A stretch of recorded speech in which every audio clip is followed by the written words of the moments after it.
Nu zijn de zalen van CineCity in Terneuzen nog leeg. Maar de komende 3 dagen verzamelen filmliefhebbers zich hier om te kijken naar korte films en te praten met filmmakers. We spraken over het evenement met organisator Janice Adriaanses. T-Stroom is een kortfilmfestival voor de Nederlandse en Vlaamstalige korte films. En dat doen wij omdat wij vinden dat er veel te weinig aandacht voor is. En dat het eigenlijk een genre is wat eigenlijk de nouvelle cuisine is van het eten als het ware.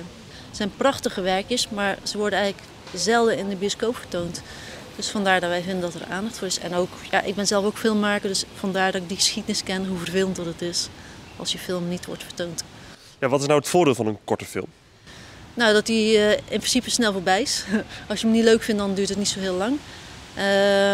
Het is een beetje als een compact gerechtje. Ik bedoel, alles zit erin en alle smaken, alle geuren. En je krijgt niet zo'n volle buik ervan.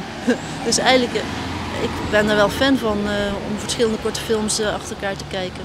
Wat kunnen de mensen de komende 3 dagen gaan verwachten? Nou, heel veel leuke films en heel veel leuke jonge makers komen hier. We hebben ook een aantal masterclasses. Onze jury vertelt hoe ze hebben gekeken. We hebben een DOP, dat is eigenlijk een chic woord voor een cameraman.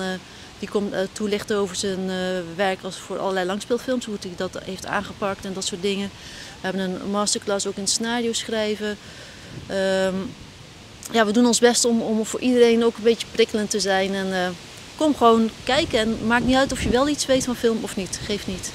Waar kijkt u het meest naar uit tijdens dit weekend? Ik vind het ontzettend leuk om iedereen te ontmoeten en ook een beetje van gedachten te wisselen. En ook, ja, het is een soort leuke manier van netwerken. We zijn eigenlijk zijn geen echt vrienden, maar we zijn kameraden. We hebben allemaal een beetje hetzelfde doel om met passie met film om te gaan. En ook plezier in het leven uiteraard. Maar hier ontmoeten we elkaar en worden er soms al plannen gesmeed voor volgende films. En ja, dat is een grote luxe.